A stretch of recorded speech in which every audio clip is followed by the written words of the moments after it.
A haunted ghost train, mysterious plane crashes and unexplained paranormal activity fill the next half hour as we take a trip into the unknown.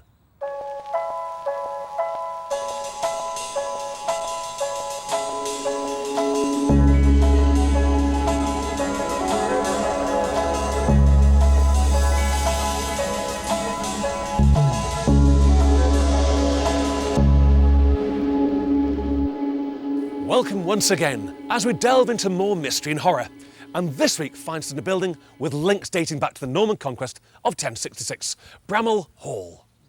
For the next half hour, we'll be introducing you to some of the most notorious ghosts and unexplained activity between these ancient walls. And I'll be also sending 3 of my paranormal investigators out onto the road to report back from some of the most mysterious locations in the northwest, all of which are open to the general public. Every week, we'll be based in one of the region's most haunted hotspots, and today's episode finds us in Bramall Hall, just south of Stockport.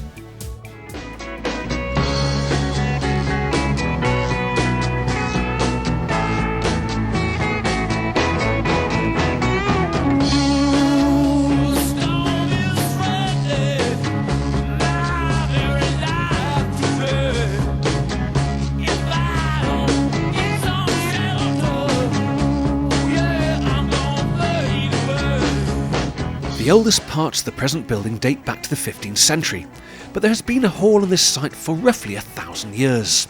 Originally home to the de Bramall family, the hall changed hands in 1370 when the Davenports took over and remained here for 500 years. According to some terrified witnesses, some of them can still be seen to this very day. There have been many changes to the hall over the years, including the addition of a third floor in the late 16th century. This was removed 150 years later, mainly due to structural instability.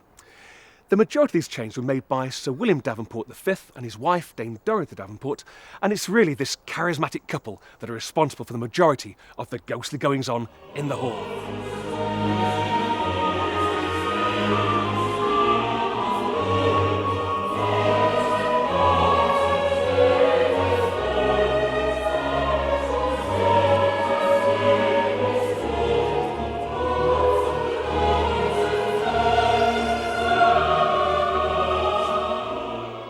Bramall houses its own chapel, and it's here where numerous entities have been reported. The date of the original consecration of the chapel is not known, but references of its existence go back to 1541. Tenants and local villagers were welcomed into the hall to worship along with the lords and ladies of the manor.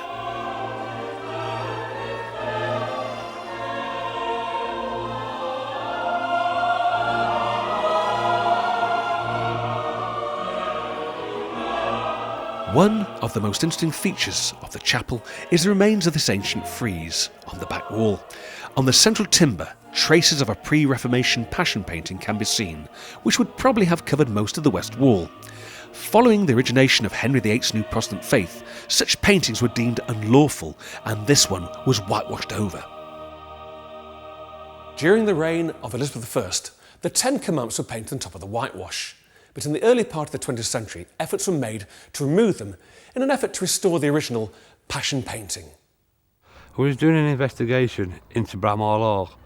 We walked past the chapel area, and at the corner of my eye, I seen an old chappie sat in one of the seats. So I carried on for the spiritual medium to return to the chapel with me, but unfortunately, the old chap had gone. So we set a bit of equipment up within the chapel to see what we could catch.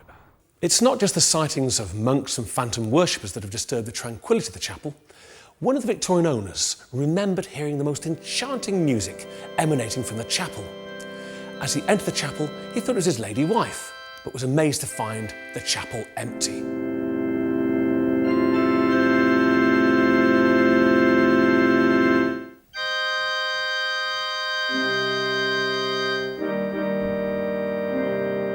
Our next location is reportedly the most haunted part of the building. But before then, let's join Chris Hall as he investigates mysterious plane crashes in the Derbyshire Hills. Our next location is very much open to the public, but you will need a good deal of stamina, a map and compass, and a good pair of these. The darkly mysterious Mermaid's Pool lies on the bleak moorlands of Kinder Scout, between the Pennine Way and Kinder Reservoir. Scattered in its vicinity are the wreckage of around 50 separate aircraft. Was this just pilot error, or has the curse of the Mermaid physically dragged planes from the sky? Folklore suggests that the Mermaid swims in this pool just once a year, around midnight on the eve of Easter. Staring into these waters will grant you visions of the future, but the Mermaid is very unpredictable. And for every man that's been granted eternal life, another has been pulled under the surface to his watery doom.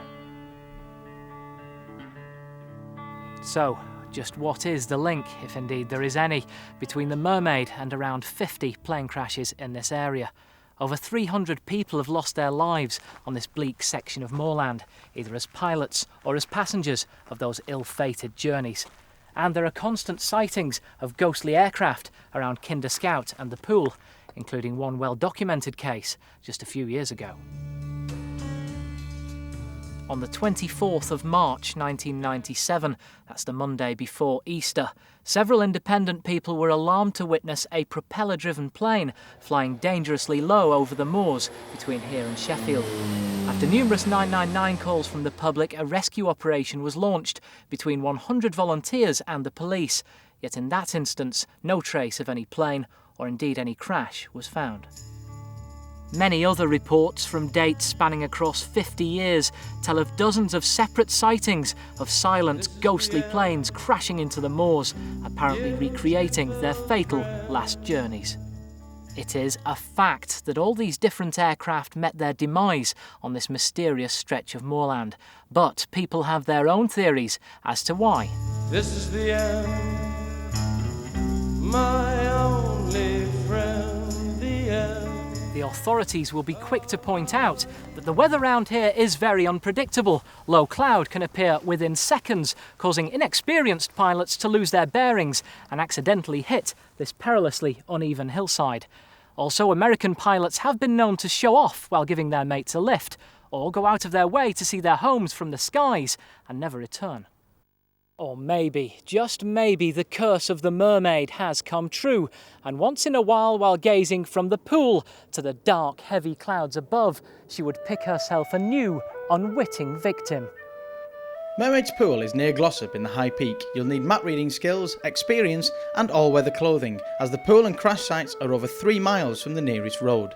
Do not attempt this journey unless you have the correct equipment, as these places are very remote.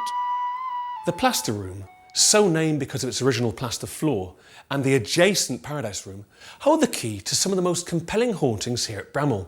It's said that the ghost of 2 female apparitions regularly haunt this area, and certainly one of them has been responsible for some recent paranormal activity. The first of these ghosts is allegedly the spirit of the Maid of Bramall Hall, and not much is known of her existence. She is apparently heard mourning the loss of her lover, who was slain by robbers in the Macclesfield forest. This lady in white has been seen floating or drifting, and her feet are never seen, as if she is walking along the old floor level before these new floorboards covered the original plaster.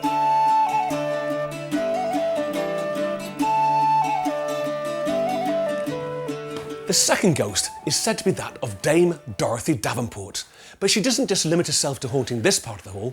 She's been known to slam doors shut in the vicinity of the Paradise Room, and certainly when people have tried to open these doors, they found themselves stopped, as if by some form of astral force.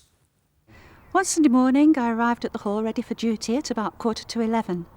The caretaker at the time said to me, "Before we open to the public, I'd like you to come round the hall with me, and we're going to take the dog with us." So we went upstairs, and the dog was quite happily went upstairs, sort of trotting along in front of us, and came to the door of the plaster room when at the top of the stairs there she just simply froze. She was absolutely terrified. You could see, she was shaking. So I said, "Is that what you wanted me to see?" So he said, "Yes." So I said, "Now, I wonder if the same thing would happen if we approached the room from the opposite direction." And the same thing happened. As soon as she arrived at the door, she just froze again. I have to say that being sceptical about ghosts, that was the first time that I really felt the hairs on the back of my neck stand up and prickle. A few years ago, before the panelling was removed, a member of staff saw a figure floating through the wall. Years later, she was amazed to find that the figure had actually gone through a blocked doorway. It's about this time when one of these ghosts decided to use a little bit of muscle. Whilst making this new case for the medieval table carpet, the two carpenters had a very strange experience. One of the workmen who was used to work in old buildings was seen shaking and running from the scene, vowing never to return. Apparently, he had been on a stepladder, working on the top of the case, and had been holding a beaker containing screws. Suddenly, he felt the beaker forced upwards out of his hand and watched it smash to the ground. Could this be the ghost of Dorothy, disagreeing with changes made to her former home? Up here, in Lady Dorothy's bedroom, she is still making her presence felt. And it was whilst conducting a paranormal experiment that Steve Plant from Ghost of UK experienced a very bizarre incident. I was in Lady Dorothy's bedroom setting a video camera up. I looked through the screen to see if it was positioned right, and slowly we seen a small red light float from Dorothy's picture into her husband's picture. No care in the world, just floating slowly. And what seemed like 5 minutes, it returned and ascended back into Dorothy's picture. Part 2 features a murdered servant, a ghostly visitor, and one of the most famous stories of witchcraft in the world.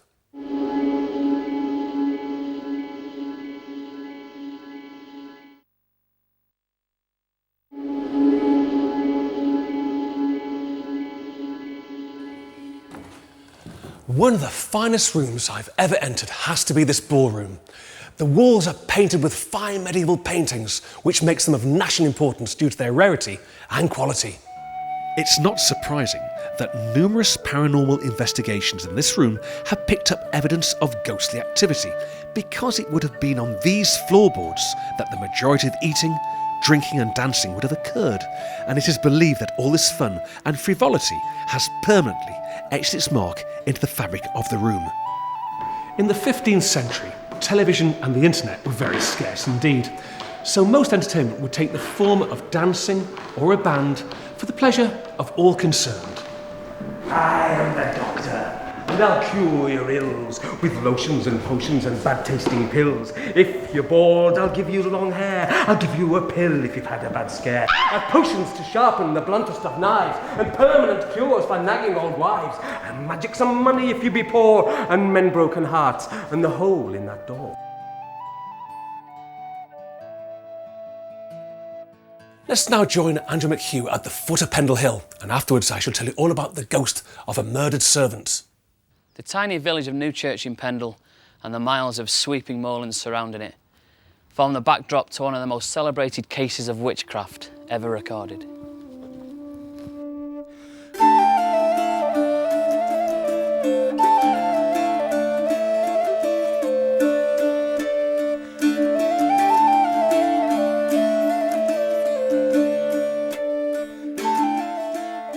In 1612, two rival peasant families led by two sparring old women called Demdike and Chattox lived in the borough of Pendle.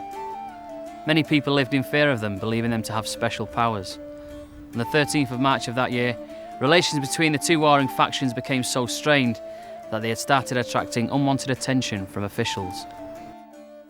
On the following Sunday, Alison Device, granddaughter of old Demdike, saw Bessie wearing part of the stolen property and reported her to the local magistrate. In the investigation that followed, Alison unwittingly made damning admissions, which would eventually lead to the demise of the Pendle witches. But worse was still to come. 5 days later, Alison was making her way to Trawden Forest to continue her normal occupation of begging when she met a peddler selling pins.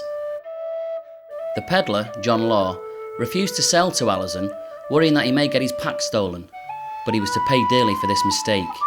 In no mood to be denied, Alison cursed him, and he immediately fell to the roadside, permanently paralysed. From here the story gathers pace rather quickly.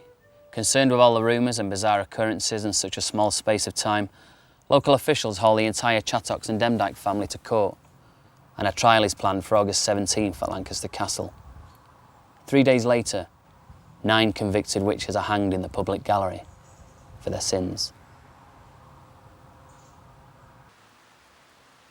The Pendle witches left a legacy which to this date still attracts thousands of people to the area, especially at Halloween, when you can attempt to climb to the top of the hill on the stroke of midnight. but be careful what you wish to find, as the protective eye of God may not be looking your way. The Eye of God and gift shop can be found in the village of Newchurch in the shadow of the hill. The Heritage Centre is open daily all year from 10 a.m. to 5 p.m. except Christmas Day and has a small admission fee. All locations featured can be reached following signs for Newchurch or Nelson. Bramall Hall is a virtual rabbit warren with every door leading to a different era from history. These well-dressed servants' quarters reflect the use of the building in the late Victorian period. And who knows, the staff back then may have heard the sound of a body being dragged along this hallway. Legend has it that one of the early Davenports, furiously angry at a disobedient servant, lashed out and attempted to take their life. The servant was then dragged unconscious to this now beautifully decorated room in the gable in the east front and finished off for good. It's said the tortured soul of this ghost can be heard being dragged away to the place of execution. But now, on a lighter note, Jeanette Lanz-Bergin explores the secret life of Blackpool Pleasure Beach. We've all enjoyed a fun-packed day out in Blackpool. Perhaps climbed the tower, enjoyed a donkey ride, or even induced sickness with a combination of candy floss and roller coasters. But amongst these nostalgic pleasures lay a sinister pack of fairground ghosts, and they're always watching over your shoulder. The Pleasure Beach is one of the most unlikely haunted hotspots in the northwest. But don't let the neon lights and novelty hats fool you into thinking that this is a spirit-free haven. Oh no, this seaside amusement park is home to numerous separate entities and many other things that go bump in the night. Andy Ansell is manager of Ripley's Believe It or Not Museum and has to work amongst the various spirits that emanate from the displays. I've worked here for 9 years, and during this time I've experienced some strange and ghostly goings on. Inside we have an area called the beach scene. Now every day between 10:30 and 11 o'clock the alarms go off. Now we've been up there and there's nobody there and nothing that we can see, but every day at this time the alarms go off. Also, my assistant manager went in the building one night. We'd emptied the building, there was nobody inside, and she went up the downstairs, which are the stairs that you leave the exhibition from. She went to the top of the stairs and she noticed a shadowy figure of human shape. She actually squeezed past it and said, "Excuse me." She took a couple of steps and then realised that there was nobody there, turned round and the thing had disappeared. Inside we also have a shrunken head, which is named Lanu. This ghost is a ghost of a shrunken head, which was shrunk down to the size of a tennis ball and actually haunts the building also. So we firmly believe that we have ghosts in this building. A fairground's not just a hideout for second-rate Scooby-Doo villains. The malevolent manifestations here include a young female ghost who is said to wander the halls of Hiram Maxim's gift shop. Most amusement parks come complete with a traditional ghost train, and the Pleasure Beach is no exception. However, here in Blackpool, this spooky classic actually has a slightly postmodern twist. It is actually haunted. This ghost train is said to be inhabited by a previous ride operator who died here many years ago. Famous for wearing clogs, the spine-chilling footsteps of the affectionately nicknamed Cloggy can supposedly still be heard from within.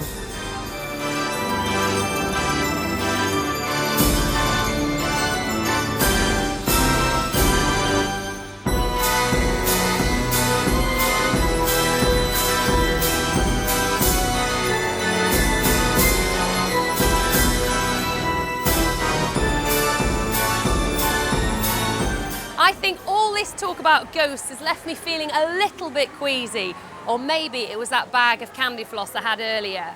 Nevertheless, there's definitely something spooky going on around here. Blackpool Pleasure Beach is open from March until November from 11 a.m. to 8 p.m. with varying prices for each ride.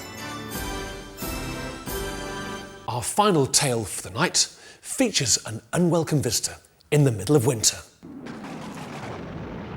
New Year's Eve, 1630, saw one of the most violent storms in living memory. Thunder and lightning lashed the old timber manor, but inside it was warm and cosy as the fires glowed. After the night's festivities, the Davenport family made their way back to their sleeping quarters, leaving their servants the job of extinguishing the many candles and cleaning up the building. All of a sudden, one of the servants heard the sound of a horse galloping to the courtyard, and then the sound of a sword pommel hammering against the outside door. One of the servants, curious as to who it could be at this time of night, opened the door, and a windswept figure stooped inside. Despite his long red hooded cloak streaming with water, he refused to take it off. He insisted that Sir William Davenport himself be summoned, and he claimed shelter at the hall for the night. The Red Rider, as he became known, stood conversing with Sir William for some time. He removed from under his cloak several letters and handed them to Sir William, who looked very, very agitated and shouted, "I have no missives. I'm at peace with my neighbours." Sir William Davenport was 76 years old, but the servant who lit the way to his lord's bedchamber had never seen the old man tremble before as he did that night. The Red Rider continued to sit by the fire in the great hall, his face still hidden by his hood. Nobody knew the nature of the conversation that took place that night between Sir William and the Red Rider. It's believed the Red Rider was sent as a direct result of Sir William's single-minded ruthlessness in defending the English monarchy. The Davenports built their wealth and power on severely punishing anyone who dared to challenge the peace and order of the surrounding countryside. Possibly, such a weight of blood and guilt must be atoned for, and maybe, under a higher form of justice, there is a price to pay for such wealth and power. In the early morning, Dame Dorothy Davenport was awakened by the sound of the Red Rider's horse being ridden away. On going to her husband's chamber, she found the old man at peace forever, having answered his final summons. On occasions, the Red Rider's horse can still be heard galloping through the howling wind. Bramall Hall is situated in the village of Bramall and is well signposted from the A6 south of Stockport. Once you reach Bramall, follow the brown signs. Admission is less than £5 each, with concessions available. The historic hall is open all year round, closing on Mondays off-peak. That's all for this week. Good night.